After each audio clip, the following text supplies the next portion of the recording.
करो, मोबाइल से सत्संग सुनो और जो महापुरुषों के ग्रंथ हैं उनको अपने पास। महाराज जी बहुत दुर्लभ है, ऐसी स्थिति में एक साधक संत सेवा और संत संग कैसे प्राप्त? हाँ देखो, हमको तुलसीदास जी, कबीरदास जी, बड़े बड़े महापुरुष जो हैं, इन पर तो कोई संशय नहीं है ना। हम इनकी छवियां विराजमान कर लें, इनका नाम कीर्तन करें, इनकी लिखी हुई बातें पढ़ें। क्या संत का मतलब सामने ही बैठ करके सुनना थोड़ी होता है। अगर आप रामायण पढ़ रहे हैं, रामायण की बातें मान रहे हैं, तो आप गोस्वामी तुलसीदास जी की पूजा कर रहे हैं, आप गोस्वामी तुलसीदास जी की बात मान रहे हैं। आप कबीरदास जी की वाणी पढ़ रहे हैं, कबीरदास जी की बात मान रहे हैं, तो आप कबीरदास जी की पूजा कर रहे हैं, कबीरदास जी का संग कर रहे हैं। वाणी पढ़ने का मतलब उनका संग करना। तो महापुरुषों के चरित्र पढ़ो, महापुरुषों की वाणी को अपने जीवन में उतारो, यही सत्संग है।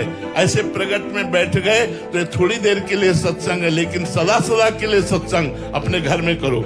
मोबाइल से सत्संग सुनो और जो महापुरुषों के ग्रंथ हैं उनको अपने पास रखो। जैसे आप श्रीमद् भागवत पढ़ रहे हैं तो सुखदेव मुनि से सत्संग कर रहे हैं, भगवान श्री कृष्ण द्वैपायन व्यास देव जी से सत्संग कर रहे हैं। यदि आप गीता पढ़ रहे हैं तो साक्षात श्री कृष्ण से सत्संग कर रहे हैं। आप बड़े महापुरुषों के चरित्र पढ़िए, तुकाराम जी की वाणी पढ़ रहे हैं तो तुकाराम जी से सत्संग कर रहे हैं। आद्य गुरु भगवान शंकराचार्य जी की वाणी पढ़ रहे हैं, शंकराचार्य से सत्संग कर रहे हैं। ये बात समझिए ना, महापुरुषों की वाणी का स्वाध्याय करना और उसके अनुसार आचरण बनाना उन महापुरुषों की पूजा ही है। सच्ची पूजा तो यही है संत की। रोटी दे देना, कपड़ा दे देना, ये तो बाहरी बात है। संतों की बात मान लेना ही सबसे बड़ी पूजा है।